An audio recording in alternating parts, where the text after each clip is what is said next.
जेका आका सल्लल्लाहु अलैहि वसल्लम जी पसंद उहा पंहिंजी पसंद। अल्हम्दुलिल्लाहि रब्बिल आलमीन वस्सलातु वस्सलामु अला खातमिन नबिय्यीन अम्मा बअद फ़अऊज़ु बिल्लाहि मिनश शैतानिर रजीम बिस्मिल्लाहिर रहमानिर रहीम।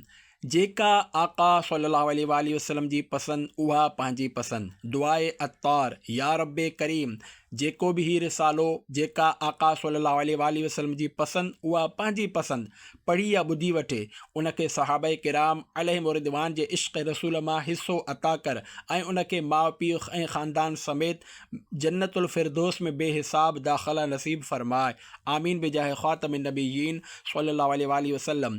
दुरूद शरीफ जी फ़ज़ीलत। फ़रमाने आख़िरी नबी सल्लल्लाहु अलैहि वसल्लम जंहिं मूं ते 100 भेरा दुरूद पाक पढ़ियो अल्लाह पाक उन जे ॿिन्ही अखियुनि जे विच में लिखी छॾींदो आहे त हीउ निफ़ाक़ ऐं जहन्नम जी बाहि खां आज़ादु आहे ऐं उनखे क़यामत जे ॾींहुं शहीदनि सां गॾु रखंदो।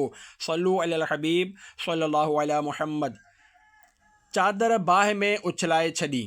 हज़रत सैयदना अम्र बिन शुऐब रज़ियल्लाहु अन्हु फरमाइनि था हिक भेरे मां नबी करीम सल्लल्लाहु अलैहि वसल्लम जी ख़िदमत में हाज़िर थियुसि। मूं ते ॻाढ़े रंग में हल्की रंगियल हिक चादर हुई। उहा ॾिसी पाण सॻोरन सल्लल्लाहु अलैहि वसल्लम मूंखे इरशाद फरमायो ही छा वेड़े रखियो अथव। मूंखे इन सवाल मां नागवारी जा आसार मालूम थिया। जॾहिं मां घर वारनि वटि वापसि पहुतुसि त उन्हनि चुल्हि ॿारे रखी हुई जीअं त मूं उहा चादर उन में विझी छॾी। ॿिए ॾींहुं जॾहिं बारगाह रिसालत में हाज़िर थियुसि त प्यारे आका सल्लल्लाहु अलैहि वसल्लम पुछियो उहा चादर किथे आहे। मूं अर्ज़ु कयो या रसूल अल्लाह सल्लल्लाहु अलैहि वसल्लम उहा त मूं बाहि में विझी छॾी। पाण करीम सल्लल्लाहु अलैहि वसल्लम फरमायो तो उहा चादर औरतुनि खे छो न पाराए छॾियई। औरतुनि खे पाराइण में को हर्ज न हो। अबू दाऊद 73/4 हदीस 4066। मकान राहे पट करे छॾियो। हज़रत सैयदना अनस रज़ियल्लाहु अन्हु खां रिवायत आहे त हिक भेरे रसूलुल्लाह सल्लल्लाहु अलैहि वसल्लम पंहिंजे घर मुबारक खां ॿाहिरि कंहिं पासे तशरीफ़ वठी वञी रहिया हुआ त रस्ते में हिकु ऊचो मकान ॾिठाऊं जेको गुंबद नुमा ठहियल हो। पाण सॻोरन सल्लल्लाहु अलैहि वसल्लम सहाबा किराम रज़ियल्लाहु अन्हुम खां पुछियो ही छा आहे। उन्हनि अर्ज़ु कयो ही फ़लाणे अंसारी जो मकान आहे। उहो ॿुधी पाण सॻोरा सल्लल्लाहु अलैहि वसल्लम ख़ामोश थी विया। कंहिं ॿिए वक़्तु जॾहिं उहो अंसारी बारगाह रिसालत में हाज़िर थियो ऐं सलाम अर्ज़ु कयाईं त सरकार मदीना सल्लल्लाहु अलैहि वसल्लम जवाबु न ॾिनो। उहो सम्झियो त शायदि पाण सॻोरन सल्लल्लाहु अलैहि वसल्लम जो ध्यानु न आहे, तंहिं करे ॿीहर सलाम अर्ज़ु कयाईं पर ॿियो भेरो बि जवाबु न मिलियो। हाणे हू घबराइजी वियो ऐं उते मौजूदु सहाबा किराम रज़ियल्लाहु अन्हुम खे चवणु लॻो ख़ुदा जो कसम मां रसूलुल्लाह सल्लल्लाहु अलैहि वसल्लम खे नाराज़ थो ॾिसां। सहाबा किराम अलैहिम रिदवान खेसि ॿुधायो त रसूलुल्लाह सल्लल्लाहु अलैहि वसल्लम ॿाहिरि तशरीफ़ खणी विया हुआ त रस्ते में तुंहिंजे मकान खे ॾिसी पुछियो हुआऊं त हीउ कंहिंजो आहे। याने असांजो अंदाज़ो इहो ई आहे त तव्हां खां नाराज़गी जो सबबु तव्हांजे तामीर कयल बुलंद अमारत आहे। उहो ॿुधी उहो अंसारी पंहिंजी अमारत ॾांहुं मोटियो ऐं उनखे ड्राहे पट करे छॾियो। इत्तिफ़ाक़ सां हिकु भेरो ॿीहर सरकार मदीना सल्लल्लाहु अलैहि वसल्लम जो उन मक़ाम खां गुज़र थियो त ॾिठाऊं उहो क़ुबो उते नाहे। उन बाबति पुछियाऊं त सहाबा किराम रज़ियल्लाहु अन्हुम अर्ज़ु कयो या रसूल अल्लाह सल्लल्लाहु अलैहि वसल्लम जॾहिं असां उन अंसारी खे ॿुधायो त रसूलुल्लाह सल्लल्लाहु अलैहि वसल्लम तव्हांजे मकान खे ॾिसी नापसंदीदगी जो इज़हार फरमायो आहे ऐं उन सबबु तोखे सलाम जो जवाबु न ॾिनो हो त हुन पंहिंजे मकान खे अहिड़ी तरह किरायो जो उन जो नालो निशान बाक़ी न रहियो। रसूलुल्लाह सल्लल्लाहु अलैहि वसल्लम इरशाद फरमायो हर तामीर इंसान ते वबाल आहे सिवाय उन जे जेका सख़्तु ज़रूरत ऐं मजबूरी जे हुजे। अबू दाऊद 460/4 हदीस 5237। प्यारा प्यारा इस्लामी भाइरो ॾिठो तव्हां त सहाबाए किराम रज़ियल्लाहु अन्हुम प्यारे आका मक्की मदनी मुस्तफ़ा सल्लल्लाहु अलैहि वसल्लम सां केतिरी महबत कंदा हुआ जो जेका ॻाल्हि प्यारे आका सल्लल्लाहु अलैहि वसल्लम खे नागवार गुज़रंदी हुई सहाबाए किराम रज़ियल्लाहु अन्हुम उनखे बिल्कुलु ख़त्म करे छॾींदा हुआ। जीअं त सैयदना अमरु बिन शुऐब रज़ियल्लाहु अन्हु जी चादर सरकार सल्लल्लाहु अलैहि वसल्लम खे नागवार गुज़री त हुननि पंहिंजी उन चादर खे बाहि में विझी साड़े छॾियो। अहिड़ी तरह जॾहिं हिकु अंसारी जे मकान खे क़ुबे नुमा हुअण सबबि सरकार सल्लल्लाहु अलैहि वसल्लम नापसंद फरमायो त हुन पंहिंजे मकान खे ढाहे पट करे छॾियो। शरीअत सरकार सल्लल्लाहु अलैहि वसल्लम जी पसंदि जी आहे। सरकार जेके चवनि जेके चाहिनि जेके फरमाइनि जेके पसंदि कनि जेके नापसंदि कनि शरीअत जा हुकुम उन ते ई मुरतब थींदा आहिनि। असांजी बुरी हालत तव्हां सहाबाए किराम रज़ियल्लाहु अन्हुम जे इताअत जो जज़्बो ऐं इश्क़ ऐं उल्फत मुलाहिज़ा कयो। हाणे थोरो पंहिंजो जज़्बो बि ॾिसी वठो ऐं गौर करियो त हिक पासे उहे बि मुसलमान हुआ ऐं ॿिए पासे असां बि मुसलमान आहियूं, पर असां ऐं उन्हनि जे विच में केतिरो वाज़े फ़र्क़ु आहे। उन्हनि अहिड़ो वलवलो जज़्बो इज़्ज़त हिम्मत जुरअत ऐं ताक़त माणी हुई जो जॾहिं बि कंहिं तरफ़ रुख़ कंदा हुआ त कामयाबी अॻिते वधी उन्हनि जा क़दम चुमंदी हुई ऐं मंज़िल पाण हली अचे उन्हनि जे क़दमनि सां चुंबड़ी पवंदी हुई। जॾहिं त ॿिए पासे असां जहिड़ा मुसलमान आहियूं जो जंहिं तरफ़ वेंदा आहियूं मंज़िल परे थी वेंदी आहे। ॾिसो उन्हनि जा सरदार बि मदीने जा ताजदार सल्लल्लाहु अलैहि वसल्लम हुआ ऐं असांजा सरदार बि मदीने जा ताजदार सल्लल्लाहु अलैहि वसल्लम आहिनि, पर उहे ताबेदार हुआ। जॾहिं त असां नाफ़रमान आहियूं उहे ताबेदार हुअण सबबि मुअज़्ज़ज़ बणिया, जॾहिं त असां नाफ़रमान हुअण सबबि रुसवा थियासीं। कंहिं शाइर छा ख़ूब चयो आहे, वो मुअज़्ज़ज़ थे ज़माने में मुसलमान होकर और तुम ख्वार हुए तार के क़ुरआन होकर। ए मुसलमानों यादि रखो तव्हां उन वक़्त ताईं कामयाब नथा थी सघो जेसि ताईं तव्हां प्यारे आका सल्लल्लाहु अलैहि वसल्लम जी पसंदि खे पंहिंजी पसंदि ते तरजीह नथा ॾियो। ॾिसो अल्लाह पाक जे प्यारे रसूल सल्लल्लाहु अलैहि वसल्लम खे नमाज़ पसंदि आहे जॾहिं त गाफ़िल मुसलमान खे निंड पसंदि आहे। मोज़िन पुकारे पुकारे ऐलान कंदो आहे अस्सलातु ख़ैरुम मिनन नौम, याने नमाज़ निंड खां बहितर आहे, पर अॼु जो मुसलमान चादर ताणे सुतल हूंदो आहे। प्यारे आका सल्लल्लाहु अलैहि वसल्लम इरशाद फरमायो जुइलत क़ुर्रतु ऐनी फ़िस्सलाह, याने मुंहिंजे अखियुनि जी थधाण नमाज़ में रखी वई आहे। निसाई सफ़ो 644 हदीस 39-46। पर अफ़सोस अॼु जे गाफ़िल मुसलमान खे रसूलुल्लाह सल्लल्लाहु अलैहि वसल्लम जे मुबारक अखियुनि जी थधाण सां को सरोकार नाहे।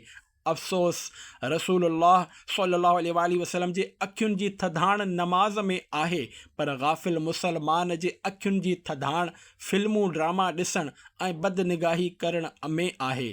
अफ़सोस असां रसूलुल्लाह सल्लल्लाहु अलैहि वसल्लम जी पसंदि खे अमली तौर ते पंहिंजी पसंदि न बणायो। ॾिसो रसूलुल्लाह सल्लल्लाहु अलैहि वसल्लम खे ॾाढ़ी ज़ुल्फ़ ऐं अमामे जो ताज पसंदि आहे, पर अव्हांजी पसंदि छा आहे मां पंहिंजे तरफ़ां नथो चवां, पर अल्लाह जे प्यारे हबीब सल्लल्लाहु अलैहि वसल्लम जो इरशाद आहे ॾाढ़ी वधायो, मुछूं नंढियूं कयो ऐं आतिश परस्तनि बाहि जे पुॼारियुनि जी मुखालिफ़त करियो, याने उन्हनि जहिड़ा चहिरा न बणायो। बुख़ारी 75/4 हदीस 58-92। अॼु जेकॾहिं को ज़ुल्फ़ रखे ऐं चहिरे ते सुन्नत मुताबिक़ हिकु मुठ ॾाढ़ी सजाए त पाण खे मुसलमान सॾाईंदड़ बदक़िस्मती सां खेसि हक़ारत जी नज़र सां ॾिसंदा ऐं मुल्लो चई संदसि मज़ाक़ उॾाईंदा आहिनि। अहिड़ो हुलियो अपनाइण ते माउ रंजीदा थींदी आहे ऐं पीउ उन ते कावड़बो आहे। ओ नादान पीउ, तोखे त ख़ुशि थियणु घुरिजे त जंहिंजो तो कलमो पढ़ियो आहे तुंहिंजे लाॾिले उन जी सुन्नत खे अदा कयो आहे। यादि रखो सुठनि जो नक़ल बहरहाल सुठो ई हूंदो आहे। उन ज़िम्न में ॿ ईमान अफ़रोज़ वाक़िआ ॿुधो। हिकु, सुन्ननि जे नक़ल जे करे निजात मिली वई। अल्लाह पाक जॾहिं फ़िरऔन ऐं उन जे क़ौम खे दरियाह में ग़र्क़ कयो त उन्हनि मां उहो शख़्स ज़िंदा बची वियो जेको लिबास ऐं ॿोली में हज़रत सैयदना मूसा कलीमुल्लाह अलैहिस्सलाम जो नक़ल कंदो हो ऐं फ़िरऔन ऐं उन जी क़ौम उन्हनि हरकतुनि सबबु खिलंदा हुआ। हज़रत सैयदना मूसा कलीमुल्लाह अलैहिस्सलाम खे उन जे बची वञण ते ॾाढो ताजुब थियो ऐं बारगाह इलाही में अर्ज़ु कयाऊं, ही त ॿियनि फ़िरऔननि जे मुक़ाबले में मूंखे घणी तकलीफ़ पहुचाईंदो हो। अल्लाह पाक इरशाद फ़रमायो, ए मूसा, असां उन खे इन करे ग़र्क़ न कयो जो हुन तो जहिड़ो लिबास पहिरियो हो ऐं असां त पंहिंजे महबूब बाननि जहिड़ी सूरत इख़्तियार कंदड़ खे बि अज़ाब नाहियूं ॾींदा। मिरक़ातुल मफ़ातीह 155/8 तहतुल हदीस 43-47। नंबर 2, मथे ऐं ॾाढ़ी में अटो बुरकण जी निराली वसियत।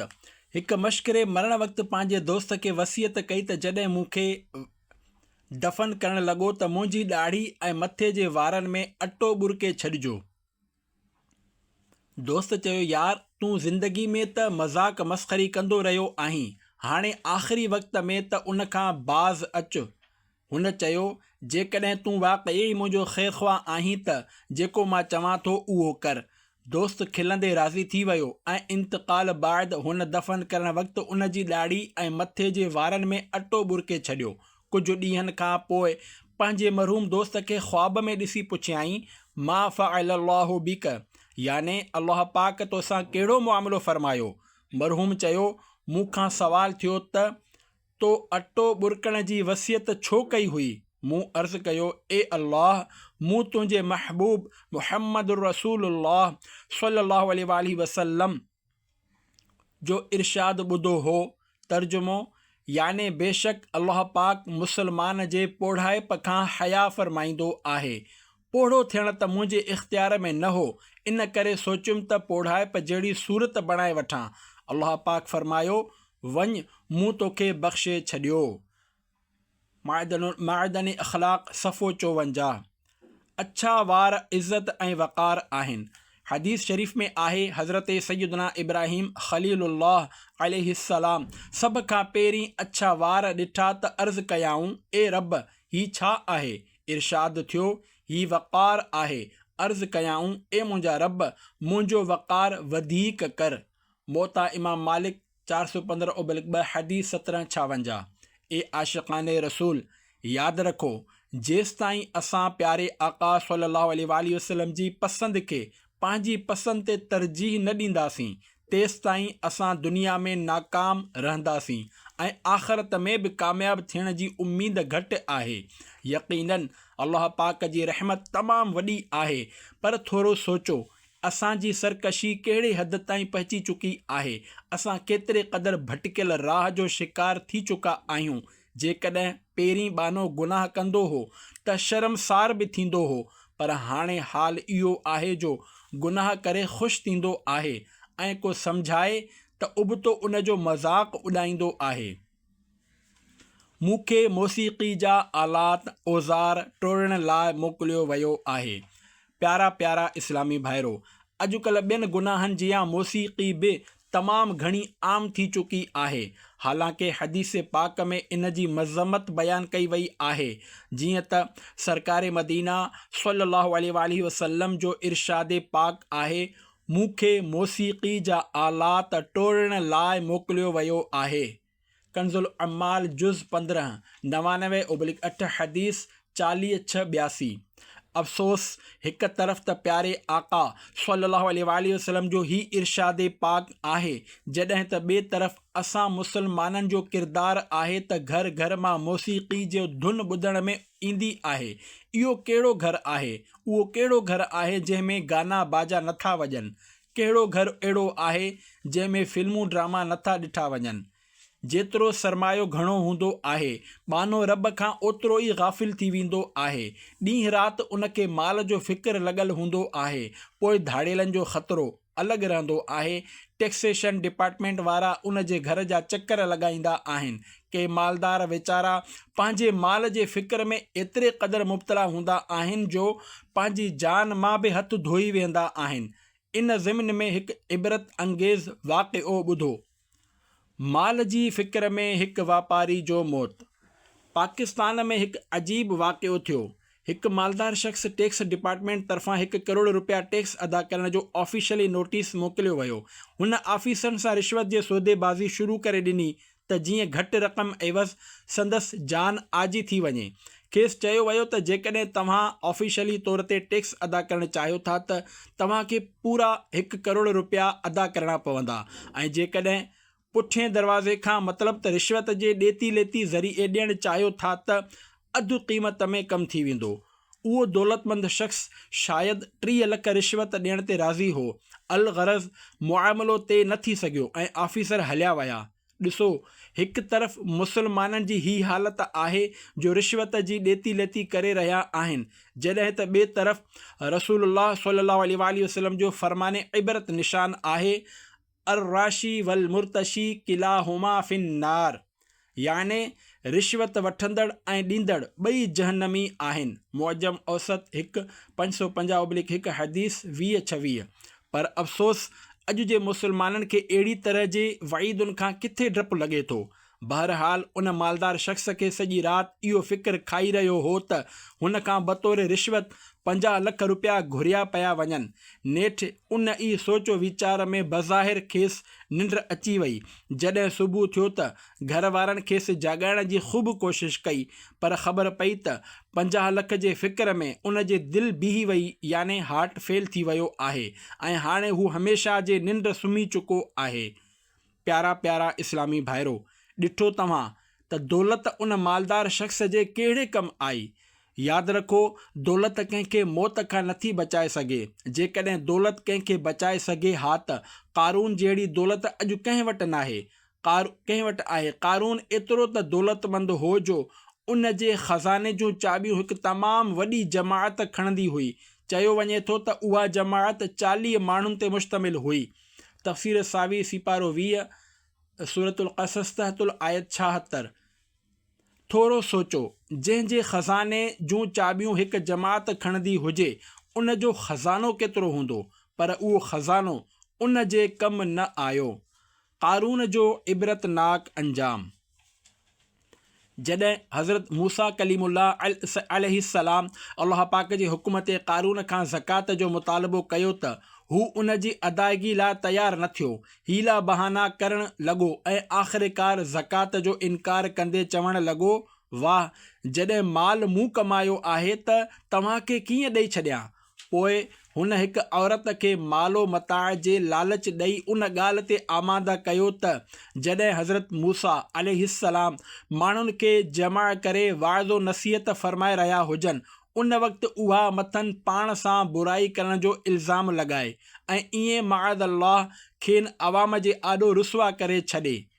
हिकु ॾींहुं जॾहिं हज़रत मूसा अलैहिस्सलाम माण्हुनि खे जमा करे वाइज़ ऐं नसीहत फ़रमाए रहिया हुआ त ऐन उन वक़्तु क़ारून पाण अलैहिस्सलाम खे टोकियो ऐं चयो त फलाणी औरत सां तव्हां माअज़ल्लाह बुराई कई आहे।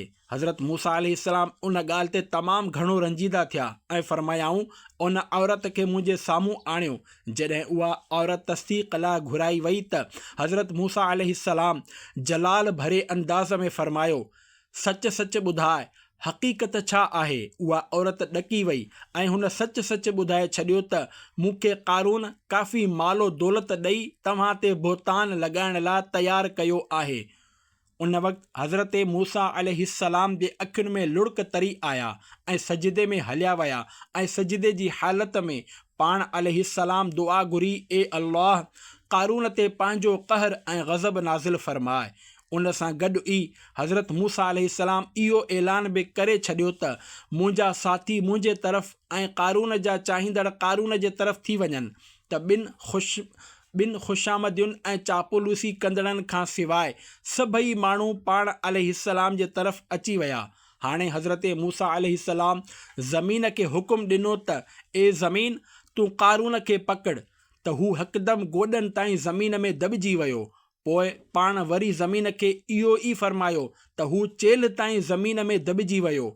उहो ॾिसी क़ारून तड़पण ऐं रड़ियूं करणु लॻो, पर उनजो रोअण कंहिं कमु न आयो ऐं हू बराबरि ज़मीन में दॿिजंदो रहियो एसि ताईं जो बिल्कुलु ज़मीन में अंदरि हलियो वियो। जॾहिं क़ारून दॿिजी वियो त उन जा ॿ साथी जिन ते बदबख़्ती सुवार थी चुकी हुई उहे प्रोपेगंडा करणु लॻा त हज़रत मूसा अलैहिस्सलाम क़ारून खे इन करे ज़मीन में दॿायो त जीअं उन जे मकान ऐं ख़ज़ाननि ते कब्ज़ो करे वठनि।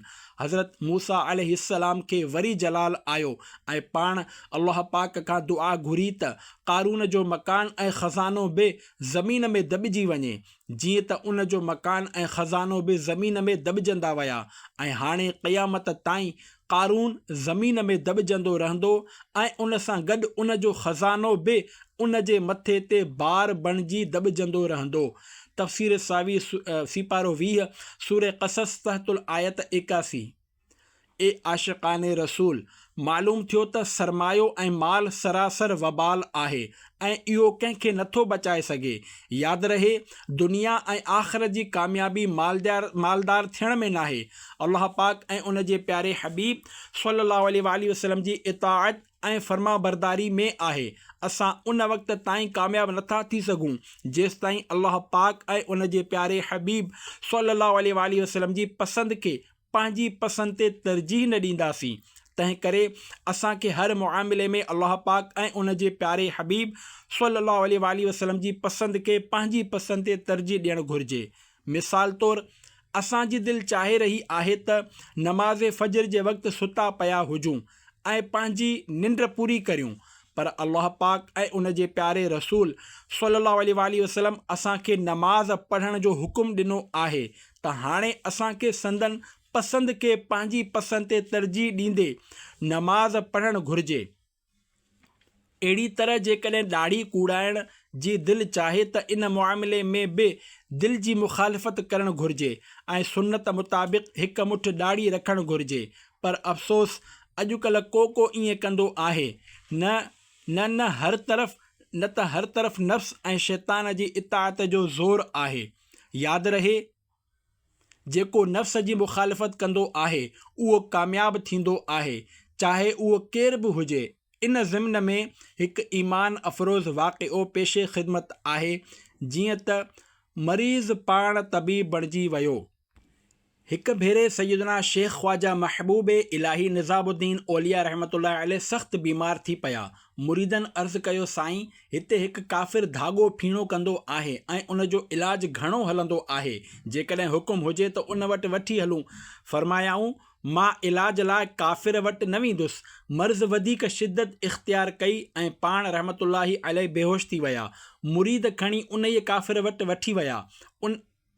उन पढ़ी फूक हई त पाण रहमतुल्लाही अलैह खे होश अची वियो ऐं सिहतयाब थी विया।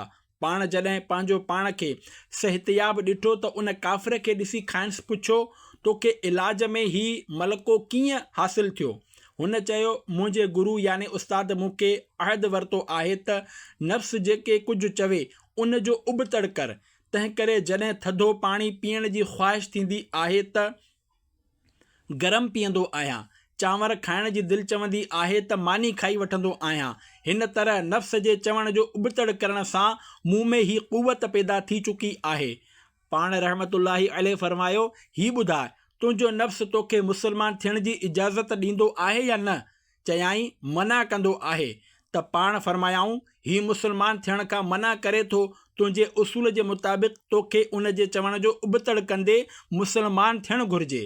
इहा ॻाल्हि पाण रहमतुल्लाही अलैह कुझु अहिड़े दिलनशीन अंदाज़ में इरशाद फरमाई जो तासीर जो तीर बणिजी उन जे दिलि में पेवस थी वई ऐं हू बे इख़्तियार चवणु लॻो त मां पंहिंजे कुफ्र खां तौबह करे मुसलमान थियां थो ऐं पोइ हू कलमो पढ़ी मुसलमान थी वियो।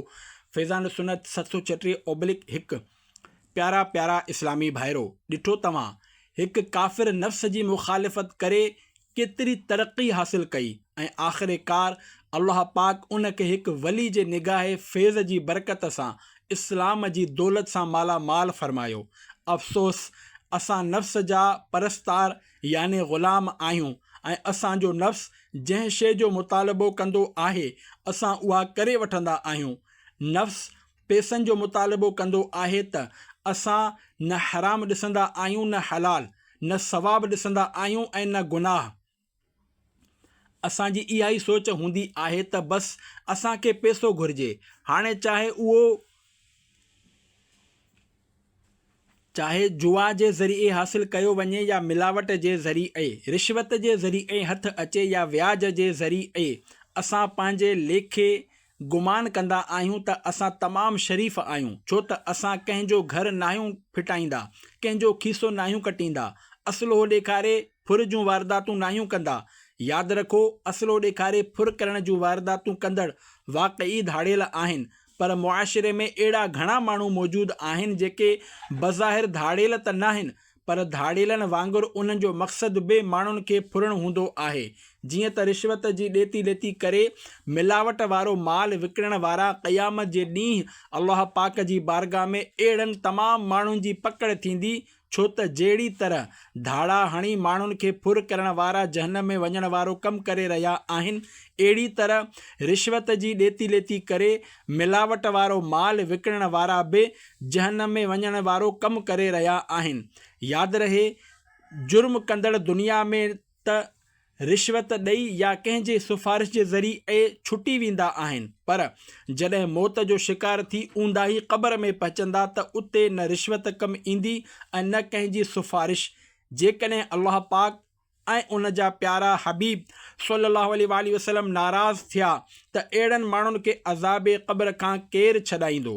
तंहिं करे अहिड़नि माण्हुनि खे तुर्त तौबह करण करे गुनाहनि भरियल कमनि खे तर्क करणु घुरिजे। थी सघे थो कंहिंजे ज़हन में इहा ॻाल्हि अचे त अञा त उमिरि तमामु घणी पई आहे, बाद में तौबह करे वठंदासीं, त अहिड़नि लाइ अर्ज़ु आहे त जेतोणीकि मौत जो वक़्तु मुक़ररु आहे, पर असांखे मालूम न आहे त कॾहिं ईंदो। असां सुबुह ऐं शाम कॾहिं बि ओचितो मौत जो शिकार थी हिन दुनिया नापायदार मां रुख़्सत थी वेंदासीं। कंहिं छा ख़ूब चयो आहे, अजब सराहे ये दुनिया यहाँ पर शाम व सहर, किसी की कूच किसी का क़याम होता है। याने को मौत जो शिकार थी हिन फ़ानी दुनिया मां रुख़्सत थींदो आहे ऐं को पैदा थी हिन दुनिया में क़दम रखंदो आहे। ईअं अरबें खरबें अफ़राद इंतक़ाल करे चुका आहिनि ऐं हाणे बि रोज़ाने जी बुनियाद ते लखे माण्हू इंतक़ाल करे रहिया आहिनि ऐं क़यामत ताईं इहो सिलसिलो जारी ऐं सारी रहंदो। ए आशिक़ाने रसूल, गौर करियो, ही दुनिया जी हक़ीक़त छा आहे ऐं असां इन ते छो शैदा आहियूं। खुदारा, पंहिंजे हिन मुख़्तसर ज़िंदगी ते गौर करियो ऐं पंहिंजे नाज़ुक जिस्म ते रहम खाओ त ही नाज़ुक जिस्म त गर्मी बर्दाश्त करे सघे थो, न ई सर्दी। अॼु मुसलमान वॾे शौक़ सां फिल्मूं ड्रामा ॾिसनि था, गाना बाजा ॿुधनि था, मिलावट वारो माल विकिणनि था, कूड़ ॻाल्हाइनि था, गारियूं ॾियनि था, नमाज़ूं क़ज़ा कनि था, ॾाढ़ियूं कूड़ाइनि था ऐं माउ पीउ खे सताइनि था। इन सां गॾोगॾु पंहिंजी औलाद जी दीन ऐं सुन्नत जे मुताबिक़ तरबियत नथा कनि, बल्कि मआज़ अल्लाह कुझु बदनसीबनि खे त सुन्नतुनि खां चिड़ हूंदी आहे। अलाए अहिड़नि जो छा थींदो। ॾिसो न, असां बारिश बर्दाश्त करे सघूं था, न ॿोॾि फटाको फाटी पवे त छिरकी पवंदा आहियूं। ओचितो जेकॾहिं ॿिली म्याऊं करे त सहमजी वेंदा आहियूं, कुतो भौंके त डिॼी वेंदा आहियूं। यादि रखो, जेकॾहिं असां क़ब्र में इन हाल में पहुतासीं जो असांजे पल में न नमाज़ूं हुयूं ऐं न रमज़ानुल मुबारक जा रोज़ा, दुनिया में ॾाढ़ी कूड़ाईंदा रहियासीं, अंग्रेज़ी लिबास पहिरींदा रहियासीं, मथे ते ज़ुल्फ़ूं रखण बजाए तरह तरह जे डिज़ाइन वारा वार रखंदा रहियासीं, मथे ते इमामो शरीफ़ सजाइण बजाए उघाड़े मथे घुमंदा रहियासीं, सिर्फ़ु ऐं सिर्फ़ु मॉडर्न ऐं जदीद दौर जे तक़ाज़ाउनि मुताबिक़ ज़िंदगी गुज़ारींदा रहियासीं। जेकॾहिं ईअं थियो त क़ब्र में असांजो छा थींदो ऐं असांखे क़ब्र जे अज़ाब खां केरु बचाईंदो। अफ़सोस, सद करोड़ अफ़सोस, जेकॾहिं को इस्लामी भाउ असांखे सम्झाइण जी कोशिशि करे त उन जे बारे में असांजा तासुरात कुझु हिन तरह जा हूंदा आहिनि। ही त पुराणे ज़माने जूं ॻाल्हियूं खणी वेही रहियो आहे। इंसानु चंड ते पहुची वियो आहे, पर मौलवी माण्हू अलाए कहिड़ियूं ॻाल्हियूं करे रहिया आहिनि, वग़ैरह वग़ैरह। ॾिसो, मौलवी साहिब उन बुज़ुर्ग हस्ती जूं ॻाल्हियूं ॿुधाए थो जंहिं ज़मीन ते रहंदे आङुर जे इशारे सां चंड जा 2 टुकड़ा करे छॾिया हुआ ऐं उहे मेराज जी राति चंड खां वरा उल वरा यानी तमामु घणो परे बल्कि अर्श आज़म खां बि मथे लामकान ते तशरीफ़ खणी विया हुआ। कहते हैं सतह पे चांद की इंसान गया, अर्श आज़म से वरा तैबा का सुल्तान गया। मौलवी साहिब जी ॻाल्हियुनि खे दक़ियानूसी सम्झंदड़ जेकॾहिं क़ुरान पाक खे सम्झी पढ़नि ऐं अल्लाह पाक जे प्यारे हबीब सल्लल्लाहु अलैहि वसल्लम जे हदीसुनि मुबारकुनि जो गौर सां मुतालिओ कनि त उन्हनि खे ख़बर पइजी वेंदी त इस्लाम ऐं शरीअत जी तालीमात केतिरी उम्दा आहे। हिन फ़ानी दुनिया में हर हिक खे मरणो आहे। अमीर अहले सुन्नत मौलाना मोहम्मद इलियास अत्तार क़ादिरी रज़वी दामत बरकातुहुमुल आलिया इरशाद फ़रमाइनि था, हिन फ़ानी दुनिया में हर हिक खे मरणो आहे, कंहिंखे बि हमेशह नाहे रहणो। कंहिं हिकु वक़्तु हो जो असांजो ॾाॾो ॾाॾी ऐं नानो नानी हिन दुनिया में हूंदा हुआ, पर हाणे उन्हनि मां को बि ज़िंदा न रहियो। अफ़सोस माउ पीउ बि इंतक़ाल करे विया ऐं वॾो भाउ ऐं 2-3 भेनर बि इंतक़ाल करे वियूं। उन्हनि मां किन खे मूं पाण इंतक़ाल कंदे ॾिठो आहे, बल्कि किन खे त पंहिंजे हथनि सां क़ब्र में लाथो आहे। जॾहिं सभु हलिया विया त यक़ीनन हिकु ॾींहुं मूंखे बि हिन फ़ानी दुनिया मां रुख़्सत थी वञिणो आहे। कंहिं छा ख़ूब चयो आहे, नसीम सुबह गुलशन में गुलों से खेलती होगी, किसी की आख़िरी हिचकी किसी की दिल लगी होगी। अॼु कंहिंजी शादी जी पहिरीं राति ख़तमु थी हूंदी, हू पंहिंजे अंदरि घणियूं ख़ुशियूं महसूसु करे रहियो हूंदो, जॾहिं त अॼु ई को पंहिंजे बिस्तरे मर्ग ते दम धणी हवाले कयो हूंदो। अहिड़ीअ तरह केतिरा ई अहिड़ा घोट ॾिठा विया आहिनि जेके कल्ह ताईं गुलनि जा हार ॻिचीअ में पाए नफ़िल पढ़ण लाइ नटाए ऐं वक़ार सां मस्जिद तरफ़ वञी रहिया हूंदा आहिनि। मथनि गुलनि ऐं नोटनि जी वर्खा कई पई वई, महिमाननि लाइ तमामु घणियूं देगियूं पचायूं पई वयूं ऐं ख़ुशियूं मापी न पे सघियूं।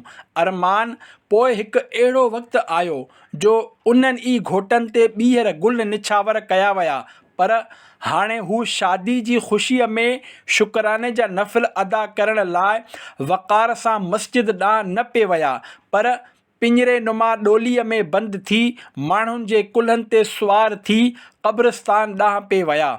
अॻे शादियुनि जे मौक़नि ते जिन मिटनि माइटनि ऐं यारनि दोस्तनि जे चपनि तां खिल सबबु फुहारा पे छलकिया, अॼु उन्हनि जे अखियुनि मां ॻोढ़नि जूं लारूं वही रहियूं आहिनि।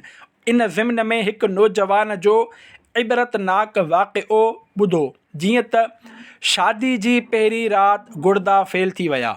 अमीर अहले सुन्नत मौलाना मोहम्मद इलियास अत्तार क़ादिरी दामत बरकातुहुमुल आलिया इरशाद फ़रमाइनि था, असांजे बिरादरी जे हिकु नौजवान जी भरपूर जोश ऐं ख़रोश सां मॉडर्न अंदाज़ में शादी थी। अञा उन जी शादी जी पहिरीं राति ई हुई त उन वेचारे जा 2 गुर्दा फेल थी विया।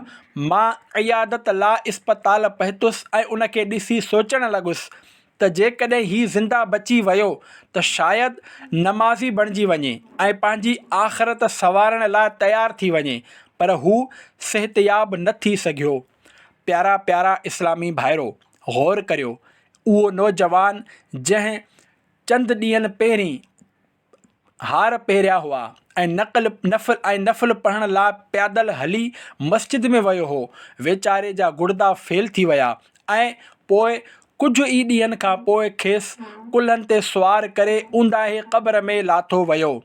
ए जवानीअ ते नाज़ ऐं इतराईंदड़ऊ, ए जवानी ते फूंडिजी खुदा खे विसारे वेहंदड़ऊ, यादि रखो ढल जाएगी ये जवानी जिस पे तुझको नाज है, तू बजा ले चाहे जितना 4 दिन का साज है। फ़रिश्ते जी पुकार। हज़रत सैयदना वहब बिन मुनब्बे रहमतुल्लाहि अलैहि फ़रमायो, मूं हिकु किताब में पढ़ियो आहे त 4थे आसमान ते हिकु फ़रिश्तो ही निदा कंदो आहे, ए 40 साल वारऊ, तव्हां पोख आहियो असां तव्हांजो फ़सुलु लुणंदासीं। ए 50 साल वारो तव्हां लाइ उहो ई आहे जेको तव्हां अॻिते मोकिलियो ऐं जेको पोइते छॾे आया। ए 60 साल वारो तव्हां लाइ को उज़ुरु नाहे। काश मख़लूक खे पैदा न कयो वञे हा, ऐं जॾहिं पैदा कयो ई वियो त ए काश ॼाणे वठनि हा त छो पैदा कया विया आहिनि। तव्हां वटि क़यामत अचण ई वारी आहे, पोइ तयारी करे वठो। हिलियतुल औलिया 6/4 हदीस 46-69। प्यारा प्यारा इस्लामी भाइरो, जंहिं दुनिया ते असां फ़रिफ़्ता आहियूं ऐं जंहिं दुनिया जे हुसूल जे ख़ातिर असां हराम ऐं हलाल जी तमीज़ नाहे रखी, अन क़रीब उहा इंसान खां छॾाइजी वेंदी। असांजे विच में केतिरा ई अहिड़ा फ़र्द मौजूदु आहिनि जिन जे चहिरनि मां पोढ़ाइप जा आसार नुमाया आहिनि ऐं उन्हनि जी हालत ही आहे त उन्हनि मां को ॾाढ़ी कुड़ियल आहे त कंहिं हिकु मुठ खां घटि ॾाढ़ी रखी आहे, कंहिंजी गारियूं बकण जी आदत आहे त को बेनमाज़ी आहे। अहिड़नि खे फ़ौरन तौबह करणु घुरिजे त पोढ़ाइप खां बाद जवानी न ईंदी। अलबत्त जेकॾहिं को जवान पंहिंजे अंदरि उहा उमेद रखे थो त पोढ़ाइप में तौबह करे वठंदुसि त इहा अलॻि ॻाल्हि आहे, पर उन जवान जी इहा उमेद बि ख़ाम ख़याली ऐं शैतान जे तरफ़ां धोखो आहे, छो त हाणे पोढ़ाइप बि मुक़दर वारे खे मुयसरु ईंदी आहे। न त घणा नौजवान पोढ़ाइप जे चांउठ ते क़दम रखण खां पहिरियां ई मौत जो शिकार थी ऊंदाहे क़ब्र में वञी पहुचंदा आहिनि। इन ॻाल्हि जो अंदाज़ो हिन मां बि लॻाए सघिजे थो त तव्हां जंहिं महल्ले या ॻोठ में रहंदड़ फ़र्दनि खे ॾिसी वठो। जेकॾहिं तव्हांजे ॻोठ जी आबादी 1000 फ़र्दनि ते मुश्तमिल आहे त इन्हनि मां तव्हांखे शायदि 10 या 15 पोढ़ा ऐं पोढ़ियूं नज़र ईंदियूं। बाक़ी आबादी जवाननि ते मुश्तमिल हूंदी आहे। ख़बर पई त हिन मुआशिरे में 1 या 2 सैकड़ो पोढ़ा माण्हू आहिनि। बक़ाया माण्हू पोढ़ाइप अचण खां अॻु ई जवानी जे आलम में इंतक़ाल करे वेंदा आहिनि। न ॼाण रोज़ानो केतिरा नौजवान हिन दुनिया मां रुख़्सत थियनि था। अहिड़ी तरह तव्हां पंहिंजे शहर जी सभ खां वॾी इस्पताल में हलिया वञो। उते मरीज़नि जे माइटनि खां मालूम करे वठो त मरीज़ खे कहिड़ो मर्ज़ु लाहिक़ आहे ऐं उन जी उमिरि केतिरी आहे। को चवंदो असांजे मरीज़ खे 2 महीननि खां पेट में सूरु आहे ऐं उन जी उमिरि 22 साल आहे। को ॿुधाईंदो असांजे मरीज़ खे आख़िरी स्टेज जी TB आहे ऐं इन जी उमिरि 35 साल आहे। याने घणनि मरीज़नि जी उमिरि 40 साल जे अंदरि अंदरि हूंदी। इस्पताल में तव्हांखे के ॿार बि एडमिट थियल नज़र ईंदा ऐं कुझु ॿारनि जे बारे में ख़बर पवंदी त वीचारा ब्लड कैंसर में मुब्तला आहिनि। ऐन जवानी जे आलम में इंतक़ाल। अमीर अहले सुन्नत मौलाना मोहम्मद इलियास अत्तार क़ादरी दामत बरकातुहुल आलिया इरशाद फ़रमाइनि था, मुंहिंजो हिकु पीर भाई हो जंहिंजी उमिरि 20 साल 6 महीना हुई। हू वीचारो ब्लड कैंसर में मुब्तला थी भरपूर जवानी जे आलम में इंतक़ाल करे वियो। प्यारा प्यारा इस्लामी भाइरो, तव्हां वक़्त ब वक़्त माण्हुनि जा जनाज़ा खॼंदे ॾिठा हूंदा। बल्कि मुमकिन आहे त तव्हांजे घर मां बि कॾहिं को जनाज़ो खंयो वियो हुजे, लेकिन उन वक़्तु तव्हां शऊर जे उमिरि खे न पहुता हुजो। तव्हांखे घणा अहिड़ा माण्हू मिली वेंदा त जिन जा वालिद साहिब हिन दुनिया मां रुख़्सत थी विया हूंदा ऐं इंतक़ाल करण बाद उन्हनि पाण पंहिंजे हथनि सां पंहिंजे वालिद साहिब जूं अखियूं बंदि कयूं हूंदियूं। कंहिं पंहिंजे ॾाॾे जे पेरनि जा अंगूठा ॿधा हूंदा, कंहिं पंहिंजे जवान भाउ जे जनाज़े खे कुल्हो ॾिनो हूंदो त कंहिं पंहिंजे माउ जो जनाज़ो खंयो हूंदो ऐं कंहिं पंहिंजे नंढड़े ॿार खे दफ़नायो हूंदो। अलग़रज़ शायदि ई को अहिड़ो हुजे जंहिंजे घर मां जनाज़ो न खंयो वियो हुजे। जॾहिं कंहिंजे घर मां जनाज़ो खॼंदो आहे त मलकुल मौत अलैहिस्सलाम उन घर जे दरवाज़े ते बीही रहंदो आहे ऐं माण्हुनि खे रोईंदे रड़ंदे ॾिसी फ़रमाईंदो आहे, मूंखे छो था पिटियो ऐं बुरो भलो चओ। मां त अल्लाह पाक जे हुक्म सां रूह क़ब्ज़ करण लाइ ईंदो आहियां। ए मैयत ते रोअण वारो, ॿुधी वठो, ख़ुदा जो कसम तव्हां मां जेसि ताईं हिकु बि ज़िंदा आहे, मां हिन घर में बार बार ईंदुसि ऐं हर हिक खे वारे वारे सां वठी वेंदुसि। जेकॾहिं माण्हू मलकुल मौत अलैहिस्सलाम जी इहा पुकार ऐं ऐलान ॿुधी वठनि त मैयत खे विसारे पाण ते रोअणु शुरू कनि। फुतूहात मक्किया 495/8 माख़ूज़। अफ़सोस बदक़िस्मती सां असां जनाज़नि मां इबरत हासिल नथा करियूं। जॾहिं असांजे घर मां जनाज़ो खॼंदो आहे त असां ख़ूब रोअंदा आहियूं ऐं पाबंदी सां नमाज़ूं पढ़णु शुरू करे ॾींदा आहियूं, पर पोइ कुझु ई ॾींहंनि गुज़रण खां पोइ मैयत खे विसारे नमाज़ुनि खां परे थी वेंदा आहियूं। असां मैयत खे छो विसारींदा आहियूं? इन जो सबबु हिकु रिवायत में कुझु हिन तरह बयानु कयो वियो आहे। जॾहिं मैयत खे दफ़नाए माण्हू वापसि घर वञी रहिया हूंदा आहिनि त हिकु फ़रिश्तो क़ब्र जे मिटी खणंदो आहे ऐं वञण वारनि ते छिड़के चवंदो आहे, ए इंसानो, वञो दुनिया जे कमनि में मशगूल थी वञो। शरह सुदूर सफ़ो 103। ए आशिक़ाने रसूल, जॾहिं को इंतकाल कंदो आहे त आहिस्ते आहिस्ते उन जे इंतकाल जो ग़म ख़तमु थींदो वेंदो आहे, एसि ताईं जो हिकु वक़्तु अहिड़ो ईंदो आहे त माण्हू इंतकाल करण वारनि पंहिंजनि माइटनि औलाद ऐं माउ पीउ खे विसारे दुनिया जे रंगीनियुनि में गुम थी वेंदा आहिनि। जेके मुसलमान दुनिया मां रुख़्सत थी चुका आहिनि थी चुका असां उन्हनि जे बारे में सोचणु घुरिजे। असांखे उन्हनि जे बारे में सोचणु घुरिजे त हिन वक़्तु उन्हनि ते केॾी बेवसी छायल हूंदी। गौर करियो, जॾहिं हिकु ॾींहुं असांखे बि असांजा नाज़ खणण वारा पंहिंजे कुल्हनि ते खणी क़ब्रिस्तान वञी रहिया हूंदा ऐं अॼु असांखे मिस्टर चवण वारा सुभाणे मरहूम चई सॾे रहिया हूंदा त असां ते केॾी बेवसी छायल हूंदी।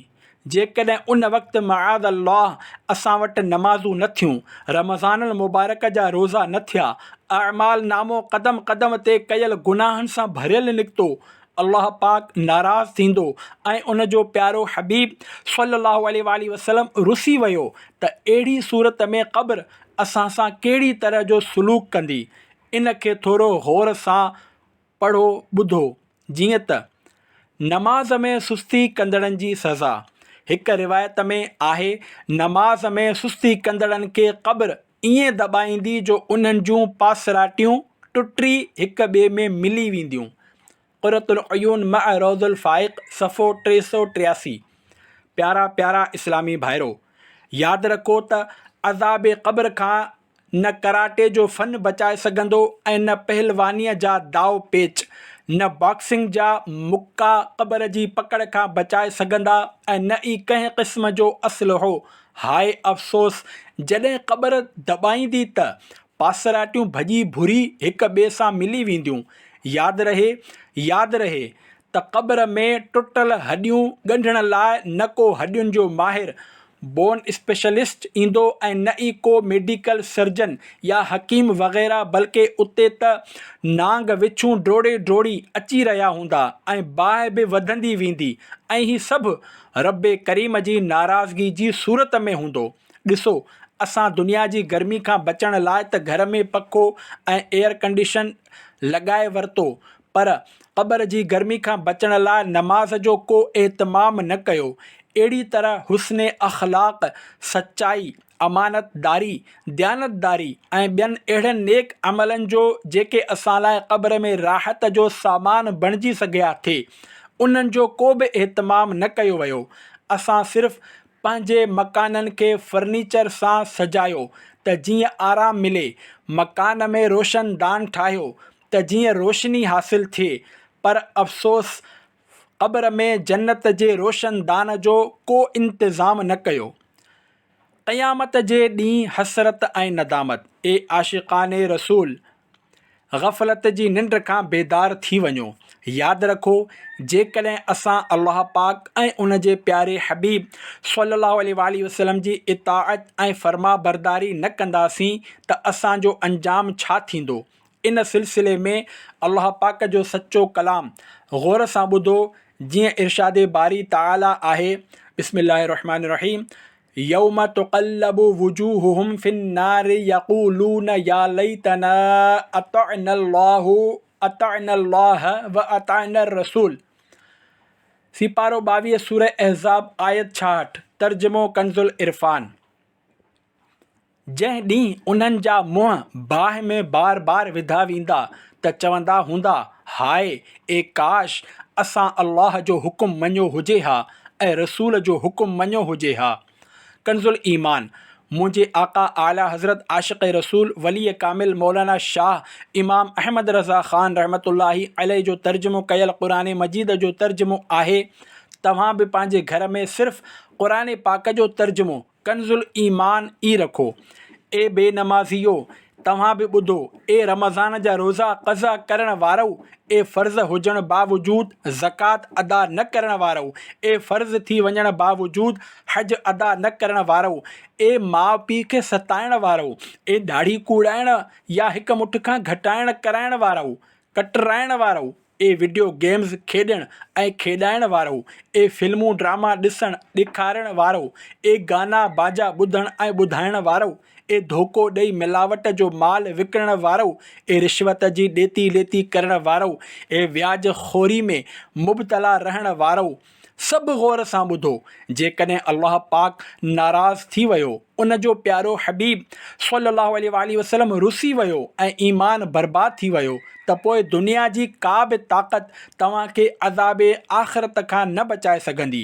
तंहिं करे अञा मौक़ो आहे, तौबह जो दरवाज़ो खुलियल आहे, अञा तौबह करे सघिजे थी, न त बाद में तव्हांजी तालीम आला सनदूं वॾियूं वॾियूं डिग्रियूं ऐं तव्हांजो फ़न तव्हांखे अज़ाबे क़ब्र खां न बचाए सघंदियूं। अज़ाबे जहन्नम में गिरफ़्तार माण्हू पहिरियां त अफ़सोस ऐं नदामत मां चवंदा, ए काश असां अल्लाह पाक ऐं उन जे रसूल सल्लल्लाहु अलैहि वसल्लम जो हुकुम मञियो हुजे हा। पोइ चवंदा, बिस्मिल्लाहिर्रहमानिर्रहीम, वक़ालू रब्बना इन्ना अतअना सादतना व कुबराअना फ़अदल्लूना सबीला रब्बना आतिहिम ज़िअफ़ैनि मिनल अज़ाबि वलअनहुम लअना कबीरा।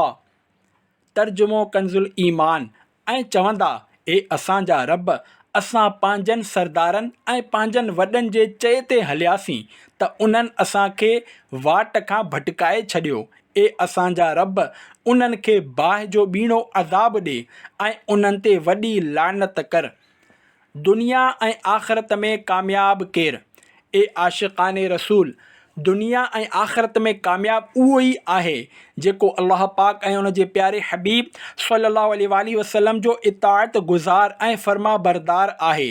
जीअं अल्लाह पाक इरशाद फ़रमाए थो, बिस्मिल्लाहिर्रहमानिर्रहीम, या अय्युहल्लज़ीना आमनुत्तक़ुल्लाह वक़ूलू क़ौलन सदीदा युस्लिह लकुम अअमालकुम व यग़फिर लकुम ज़ुनूबकुम वमन युतिइल्लाह व रसूलहू फ़क़द फ़ाज़ फ़ौज़न अज़ीमा। सिपारो 22 सूरह अहज़ाब आयत 70-71।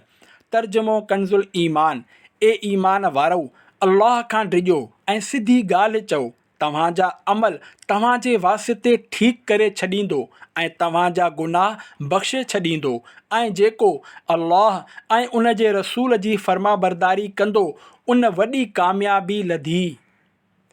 गौर करियो, इन्हनि आयतुनि सॻोरियुनि में इहो न फ़रमायो वियो आहे त जेको मैट्रिक इंटर BA BCom करे वठे या पोइ इंजीनियर डॉक्टर वकील या वज़ीर बणिजी वञे उहो कामयाबु आहे, बल्कि इरशाद फ़रमायो वियो, जेको अल्लाह ऐं उन जे रसूल जी फ़र्माबरदारी करे उन वॾी कामयाबी माणी। अॼु असां दुनियावी इम्तिहाननि में कामयाबु थियण जी दुआ पाण बि कंदा आहियूं ऐं ॿियनि खां बि कराईंदा आहियूं, पर असलु इम्तिहान क़ब्र ऐं आख़िरत जो आहे ऐं उन में कामयाबु थियण लाइ अल्लाह पाक ऐं उन जे रसूल सल्लल्लाहु अलैहि वसल्लम जी फ़र्माबरदारी ज़रूरी आहे। पंहिंजो उहो ज़हन बणाए वठो त असांखे अल्लाह पाक ऐं उन जे प्यारे हबीब सल्लल्लाहु अलैहि वसल्लम जी पसंदि खे पंहिंजी पसंदि ते तरजीह ॾियणी आहे। मिसाल तौरु, जेकॾहिं नफ़्स चए त सर्दी तमामु घणी आहे, वुज़ू कंदे थधि लॻंदी, बाद में नमाज़ पढ़ी वठिजांइ, त हाणे असांखे नफ़्स जी मुखालिफ़त कंदे नमाज़ पढ़णु घुरिजे, छो त अल्लाह पाक क़ुरान मजीद में जगह जगह ते नमाज़ पढ़ण जो हुकुम ॾिनो आहे। जीअं त सीपारे 1 सूरह बक़रा जी आयत नंबर 43 में इरशाद फ़रमायो, अक़ीमुस्सलात, तर्जुमो कंज़ुल ईमान, ऐं नमाज़ क़ाइमु रखो। ऐं असांजे प्यारे आका मक्की मदनी मुस्तफ़ा सल्लल्लाहु अलैहि वसल्लम बि बार बार नमाज़ पढ़ण जी तरग़ीब ॾियारी आहे। यादि रखो, जेको ॼाणी वाणी हिकु नमाज़ बि छॾींदो आहे उहो हज़ारे साल जहन्नम में रहण जो मुस्तहक़ थींदो। ऐं नमाज़ न पढ़ण वारा रब तआला जी नाराज़ थियण जी सूरत में जहन्नम में वेंदा। ऐं जॾहिं जन्नती उन्हनि खां पुछंदा त तव्हांखे कहिड़ी शइ जहन्नम में वठी वई, त उहे जवाबु ॾींदा त असां नमाज़ न पढ़ंदा हुआसीं। जीअं त क़ुरान पाक में आहे, बिस्मिल्लाहिर्रहमानिर्रहीम, फ़ी जन्नात यतसाअलून अनिल मुजरिमीन मा सलककुम फ़ी सक़र क़ालू लम नकु मिनल मुसल्लीन। तर्जुमो कंज़ुल ईमान, सीपारो 29 सूरह मुद्दसिर 40 खां 43। तर्जुमो कंज़ुल ईमान, बाग़नि में पुछनि था मुजरिमनि खां, तव्हांखे दोज़ख में कहिड़ी ॻाल्हि वठी वई? उन्हनि चयो, असां नमाज़ न पढ़ंदा हुआसीं। ॾिसो, अल्लाह पाक ऐं उन जे प्यारे रसूल सल्लल्लाहु अलैहि वसल्लम असांखे नमाज़ पढ़ण जो हुकुम ॾिनो आहे। जॾहिं त नफ़्स नमाज़ पढ़ण खां मना करे थो त कंहिंजी मञींदव? अल्लाह पाक ऐं उन जे रसूल सल्लल्लाहु अलैहि वसल्लम जी मञींदव या नफ़्स जी? अहिड़ी तरह अल्लाह पाक जे प्यारे हबीब सल्लल्लाहु अलैहि वसल्लम असांखे ॾाढ़ी वधाइण जो हुकुम ॾिनो आहे। जीअं त हदीस पाक में आहे, मुछूं ख़ूब नंढियूं कयो ऐं ॾाढ़ियुनि खे मुआफ़ी ॾियो याने वधायो। यहूदियन जहिड़ी सूरत न बणायो। शरह मुआनिल आसार 28/4 हदीस 64, 22, 64, 24। नफ़्स चवे थो ॾाढ़ी न रखो, ऑफिसर चवे थो ॾाढ़ी न रखो, माउ पीउ चवनि था ॾाढ़ी न रखो, त कंहिंजी मञींदव? अल्लाह पाक ऐं उन जे रसूल सल्लल्लाहु अलैहि वसल्लम जी मञींदव या नफ़्स जी? यादि रखो, जेकॾहिं माउ पीउ ॾाढ़ी रखण खां मना कनि त इन सिलसिले में उन्हनि जी ॻाल्हि न मञिबी। छो त जॾहिं अल्लाह पाक जे प्यारे हबीब सल्लल्लाहु अलैहि वसल्लम ॾाढ़ी रखण जो हुकुम ॾिनो त हाणे ॾाढ़ी रखणु वाजिबु ऐं कूड़ाइणु हराम थी वियो। यादि रहे, ॾाढ़ी कूड़ाइणु या हिकु मुठ खां नंढी कराइणु ॿई नाजाइज़ आहिनि। फतावा रज़विया 581/22। नियत करियो त अॼु खां पोइ असां ॾाढ़ी न कूड़ाईंदासीं ऐं न ई कटाए हिकु मुठ खां घटि कराईंदासीं। अखियुनि में जहन्नम जी बाहि। ए आशिक़ाने रसूल, अॼुकल्ह असांजे मुआशिरे में गाना बाजा ऐं फिल्मूं ड्रामा आम थी विया आहिनि ऐं उन्हनि जी नहूसत सां असांजो मुआशिरो तबाह ऐं बर्बाद थी चुको आहे। मनक़ूल आहे, जेको पंहिंजे अखियुनि खे हराम सां भरींदो उन जे अखियुनि खे जहन्नम जी बाहि सां भरियो वेंदो। मुकाशिफ़तुल क़ुलूब सफ़ो 10। जॾहिं अखि में मिटीअ जो हिकु मामूली ज़रो पवंदो आहे त अखि ॻाढ़ी थी वेंदी आहे ऐं तकलीफ़ सही न सघिबी आहे, त पोइ आख़िरत में जहन्नम जी बाहि कीअं सही सघिबी? इन ज़मन में हिकु ॿी रिवायत पढ़ो। जीअं त हज़रत इमाम हाफ़िज़ अबुल क़ासिम सुलेमान तबरानी नक़ल कनि था, प्यारे आका सल्लल्लाहु अलैहि वसल्लम ख़्वाब में हिकु मंज़र ही बि ॾिठो त कुझु माण्हुनि जे अखियुनि ऐं कननि में कोका लॻल आहिनि। पाण सॻोरन सल्लल्लाहु अलैहि वसल्लम जी ख़िदमत में अर्ज़ु कयो वियो, ही उहे माण्हू आहिनि जेके उहो ॾिसंदा आहिनि जेको इन्हनि खे न ॾिसणु घुरिजे ऐं इहो ॿुधंदा आहिनि जेको इन्हनि खे न ॿुधणु घुरिजे। मुअज्जम कबीर 156/8 हदीस 76-66।